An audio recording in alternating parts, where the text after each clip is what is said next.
आदाब, नमस्कार, अस्सलाम वालेकुम नाजरीन। पल पल न्यूज के न्यूज रूम से मैं हूं आपके साथ नदीम अख्तर। भारतीय जनता पार्टी में सब कुछ ठीक ठाक नहीं चल रहा है और भारतीय जनता पार्टी की केंद्र सरकार को आईना दिखाने का काम खुद केंद्रीय मंत्री नितिन गडकरी समय समय पर करते रहे हैं और समय समय पर केंद्र सरकार की हर नीतियों पर सवाल भी खड़े किए हैं। और नितिन गडकरी से किस तरीके से भारतीय जनता पार्टी की तल्खियां बढ़ रही हैं, ये तस्वीर और ये चेहरा किसी से छुपा हुआ नहीं है। और भारतीय जनता पार्टी यानी कि केंद्र की मोदी सरकार को आईना दिखाने का काम भी नितिन गडकरी द्वारा किया गया है। और नितिन गडकरी ने मनमोहन सिंह के सामने यह खास तौर पर कहा कि मनमोहन सिंह जी का देश हमेशा ऋणी रहेगा। देश के लिए किस तरीके से विकास का काम मनमोहन सिंह जी ने किया, उसे भुलाया और छुपाया नहीं जा सकता। देश के पूर्व प्रधानमंत्री मनमोहन सिंह जी भले ही कम बोले, पर देश के लिए झूठ कभी नहीं बोले। ये तमाम तस्वीरें नितिन गडकरी के उस समय सामने आई हैं जब मनमोहन सिंह के साथ एक मंच साझा कर रहे थे। और इस तरीके से तारीफों का पुल बांधना भारतीय जनता पार्टी को आईना दिखाने के जैसा है, जहां 70 सालों में कुछ नहीं किया, 70 सालों में कुछ नहीं किया का राग अलापते हैं। और आज वही केंद्रीय मंत्री नितिन गडकरी जी मनमोहन सिंह जी का लोहा मानते हुए दिखाई दिए। और केंद्र सरकार की मोदी सरकार को आईना दिखाने का काम भी नितिन गडकरी द्वारा किया गया है। क्या कुछ नितिन गडकरी ने कहा है, एक बार इस पूरी रिपोर्ट पर नजर डालते हैं। केंद्रीय मंत्री नितिन गडकरी ने मंगलवार को कहा कि देश के पूर्व प्रधानमंत्री मनमोहन सिंह जी की जमकर तारीफ की। उन्होंने कहा कि जो आर्थिक सुधार के कदम मनमोहन सिंह जी ने उठाए थे, उससे देश की अर्थव्यवस्था को एक नई दिशा मिली है। उन्होंने कहा कि आर्थिक सुधारों के लिए देश पूर्व प्रधानमंत्री मनमोहन सिंह जी का हमेशा ऋणी रहेगा। टैक्स इंडिया ऑनलाइन पोर्टल पुरस्कार 2022 कार्यक्रम में बोलते हुए उन्होंने साफ तौर पर कहा कि भारत को गरीब लोगों को इसका लाभ प्रदान करने के इरादे से एक उदार आर्थिक नीति की आवश्यकता की है।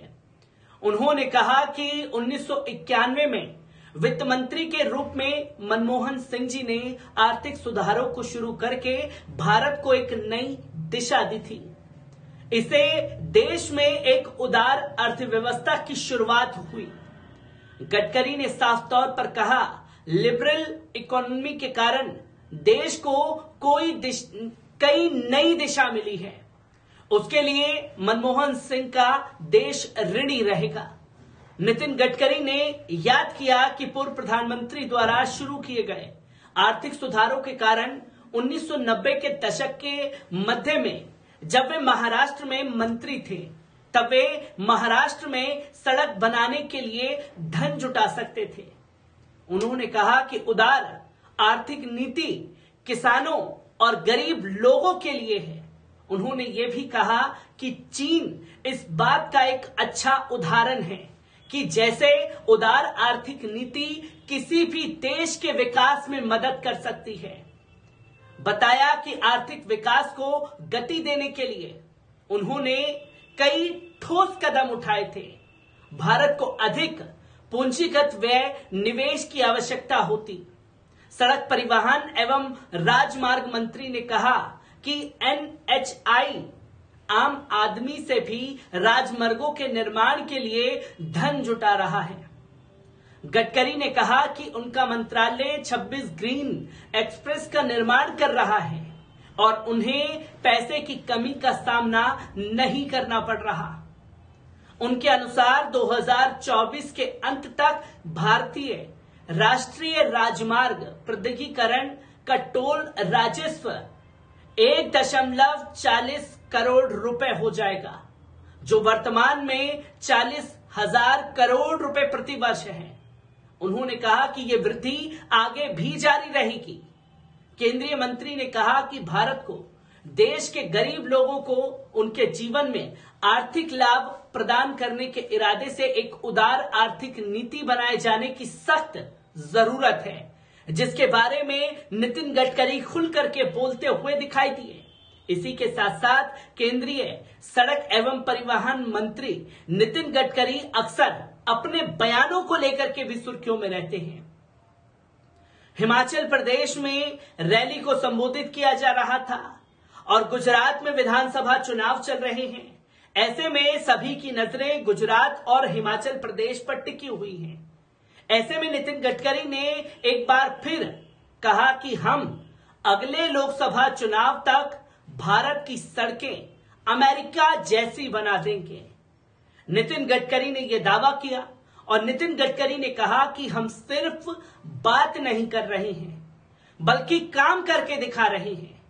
केंद्रीय मंत्री नितिन गडकरी से केजरीवाल के दिल्ली मॉडल पर सवाल पूछा गया तो न्यूज 24 न्यूज चैनल पर इंटरव्यू के दौरान नितिन गडकरी ने कई सारे सवाल खड़े कर दिए। केंद्रीय मंत्री ने कहा कि मैं किसी मॉडल की चर्चा नहीं करता। लोकतंत्र में सभी नेताओं का अधिकार है कि वे अपनी बात लेकर जनता के बीच में जाएं। हम अपने आप पर विश्वास करते हैं। हमने कहा था कि 2024 तक भारत की सड़कें अमेरिका जैसी बना देंगे। हम जलमार्ग बना रहे हैं। हमारे पोर्ट को फायदा हो रहा है। हम बायो फ्यूल को बढ़ावा लगातार दे रहे हैं और उसके लिए ठोस से ठोस कदम उठा रहे हैं। हम पीएम मोदी के नेतृत्व में आत्मनिर्भर भारत को साकार कर रहे हैं।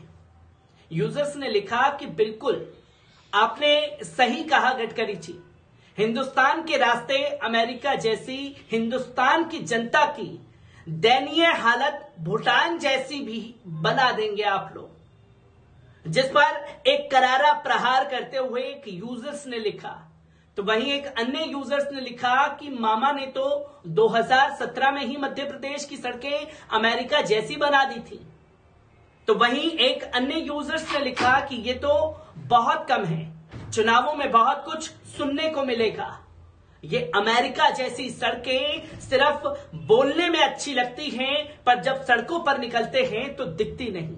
एक अन्य यूजर्स ने लिखा कि याद रहे हिंदुस्तान से पहले आपको यूपी में सड़कों का नेटवर्क अमेरिका जैसा बनाना है। गहलोत सरकार यूजर्स ने लिखा कि पूरी बीजेपी में मैं केवल एक ही व्यक्ति का दिल से सम्मान करता हूं, उसकी सराहना करता हूं और उससे सीखने की कोशिश करता हूं और वो है नितिन गडकरी जी, जो डंके की चोट पर सरकार को भी आईना दिखाने का काम करते हैं। एक अन्य यूजर्स ने लिखा कि ये प्लेन का सफर भी कितना आरामदायक है। इंटरव्यू सड़कों पर लिया जाता तब पता चलता कि रास्ते अमेरिका जैसी हैं या गड्ढे में रास्ते हैं। तो वहीं एक अन्य यूजर्स ने सवाल खड़ा कर दिया कि लिखा कि 2024 में क्यों, अभी क्यों नहीं? इसलिए कि लोकसभा के चुनाव होने वाले हैं और ये तमाम तरीके से आईने किसी और को दिखाने की कोशिश कीजिएगा। जनता आपके बहकावे में आने वाली नहीं है। वहीं मनमोहन सिंह जी को लेकर के जो बातें नितिन गडकरी ने कही, उससे यह साफ तौर पर पता चलता है कि जो भारतीय जनता पार्टी तमाम झूठ और दावों के साथ में कांग्रेस को दरकिनार करती हुई सत्ता में आई थी, आज उन्हीं के मंत्री मनमोहन सिंह की तारीफ करते हुए दिखाई दे रहे हैं। मैं ऐसी ही खबरों से आपको रूबरू कराता रहूंगा। दीजिए इजाजत, शुक्रिया।